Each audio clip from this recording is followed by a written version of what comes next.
but this is being ran from the industry. It's like how, like all the record labels are in New York for hip hop. All of them are for pop in LA, or, how it used to be, whatever. Now it's kind of everywhere. But these people looked at it, the people who are the 20,000 registered, 30,000 registered voters. Like the Grammys only has that many voters, or 60,000 or something, 100,000, whatever it is, right? These people that are in that, look, they are only really hip to what's happening in Nashville. What's up, everybody? Welcome back to another episode. Please like the video and subscribe. Our target is only 1,000 likes. So if Beyonce is performing any show, you know you're in for a very special treat. From her landmark 2 previous Super Bowl halftime show appearances, that's in 2013 and 2016, to her landmark Coachella headlining performance in 2018, and record-breaking Renaissance World Tour in 2023, Beyonce has consistently delivered jaw-dropping performances that showcase her vocal virtuosity and dance skills. On Christmas Day, Beyonce gifted NRG Stadium the first live performances of songs from her Billboard-topping Cowboy Carter album. The performance also featured appearances from several of the album's guest stars, including Shabuzi, Post Malone, Britney Spencer, Tana Adele, Raina Roberts, and Tiara Kennedy. That's fire. Do you have any insight or opinion on the whole drama with Beyonce not getting nominated for any country awards? Man, this is a slippery slope too.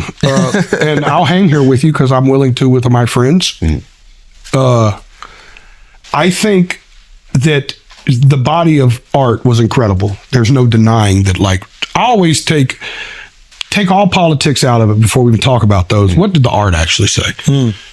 Was it good? Right? And the record was good. I don't know if it was Beyonce's best record. You know what I mean? It didn't make me feel the way even Renaissance made me feel as a full body of work. But there was 2 or 3 songs on there that I thought could be country song of the year for sure. What she did with Jolene Alone to me was just unbelievable. And how much Dolly loved it. To me, that's the real tale, right? If Dolly loves it, it's a big deal. So my argument starts with the art. My argument is, I think she should be nominated because the art was worthy of being nominated. The flip side of the argument, this isn't my argument, so I don't want to get crucified or nailed to this cross, is that Nashville is a small community that is trying to keep country music as a boundaryless genre. And I know boundaryless seems like, well, that's the opposite of not putting Beyonce in it, but meaning they never allowed country to get put in subgenres like rock did. So they've kind of country is one of the last genres left that you could just say there's a country music concert happening and a certain group of people will still just show up. You know what I mean? It don't really matter. It's you know what I mean? You could say there's a pop concert happening and somebody's going, who's going to be there? Got it. They could say, hey man, there's a country concert happening down the street, and people will kind of just blindly go based on the consistency of country music. That's being ran by the town of Nashville, my city, where I'm from. But this is being ran from the industry. It's like how, like all the record labels are in New York for hip hop. All of them are for pop in LA, or how it used to be, whatever. Now it's kind of everywhere. But these people looked at it, the people who are the 20,000 registered, 30,000 registered voters. Like the Grammys only has that many voters, or 60,000 or something, 100,000, whatever it is, right? These people that are in that, look, they are only really hip to what's happening in Nashville. Right? So it's not as malicious as one thinks. It's not in my mind, from what I know of these people, the few, I don't know all 16,000 of the voters neither, right? Or I'd fucking win more. But, it's the ones I know are just more they just missed it, because to them it was more of it was a big TikTok moment, the Texas Hold'em song. We're in country music, there's 3 award shows, bare minimum 4 really now, a year that really matter to us as a community, the ACMs, which is the Academy of Country Musics, the CMAs, which is the biggest night of country music. This is the one that's coming up. It's the Country Music Association. I won the best new artist last year. Yeah, that was awesome. The speech. That was awesome. Yeah. That was that speech. That is the one though. That's a really big deal. I'm nominated for Entertainer of the Year this year. Wow. This is a huge honor. Congrats, my God. And for some of these people, I think they just didn't see the visibility of the album. Not that the album wasn't huge and it wasn't impactful or a great piece of art. They just didn't see the visibility of it. She didn't tour it. It wasn't Morgan Wallen is out here selling out 3 stadiums a night like Beyonce did for Renaissance. Now, had the same campaign happened for Renaissance that happened with this album, I would have stood up and been this is wrong. Right. You know what I mean? But to them, it was more of an and this is, I can't speak for all 16,000, and this isn't how I feel. Just what I've heard is to them, it just felt like an eclectic art piece to try to broaden the horizons of the space.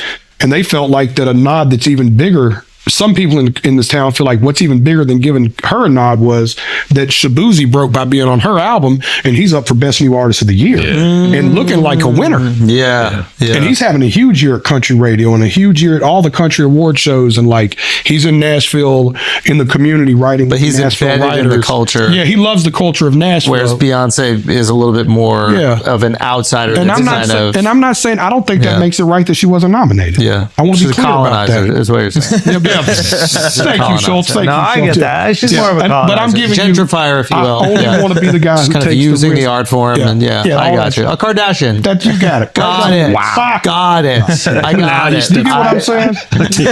I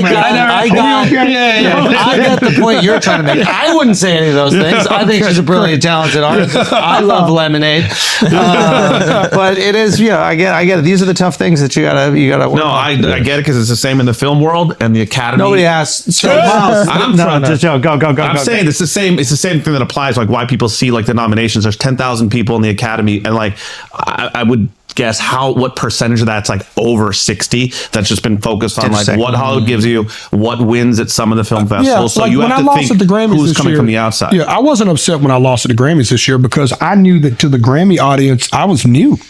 Right. So a lot of these people didn't know I was a human until they see me on the bill. Yeah. And then they see me at the Best New Artist and they felt my spirit. And now I feel like next year I might have a better I feel like every year I'm building a better chance towards it. You know what I mean? Does that make sense? There might have also been a perception where it's just like if you're the size and success story, just the magnitude of Beyonce, and you pick any other genre to create music in, you're also like one of the most talented human beings ever.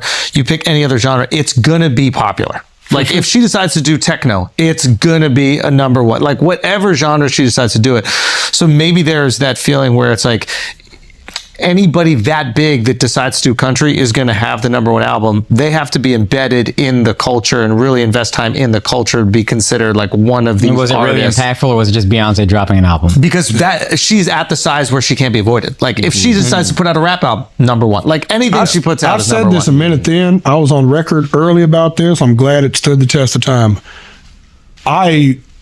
Of course, obviously, and there's going to be country music fans that are going to be like, you wasn't welcome here.